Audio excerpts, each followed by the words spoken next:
ভালো মানুষরা আপনাকে আনন্দ দেয়, খারাপ মানুষরা আপনাকে অভিজ্ঞতা দেয়, সব থেকে খারাপ মানুষরা আপনাকে শিক্ষা দেয়, আর সব থেকে ভালো মানুষরা আপনাকে স্মৃতি দেয়। কখনো কোনো মানুষকে দোষারোপ করবেন না, বরং বিশ্বাস রাখুন আপনার জীবনের প্রতিটা ঘটনার সময়ের ওপর।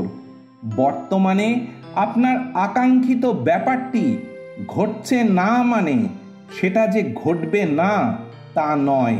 ঈশ্বর আপনাকে এমনি এমনি অপেক্ষা করিয়ে রাখেন না। ঈশ্বর আপনাকে অবাক করার উদ্দেশ্য ছাড়া অপেক্ষা করান না। ধৈর্যশীল হন, ঈশ্বরের ওপর বিশ্বাস রাখুন, প্রার্থনা করুন, আপনার শুভ মুহূর্ত আসবে। মনে রাখবেন, ভালো জিনিসগুলো অপেক্ষার যোগ্য।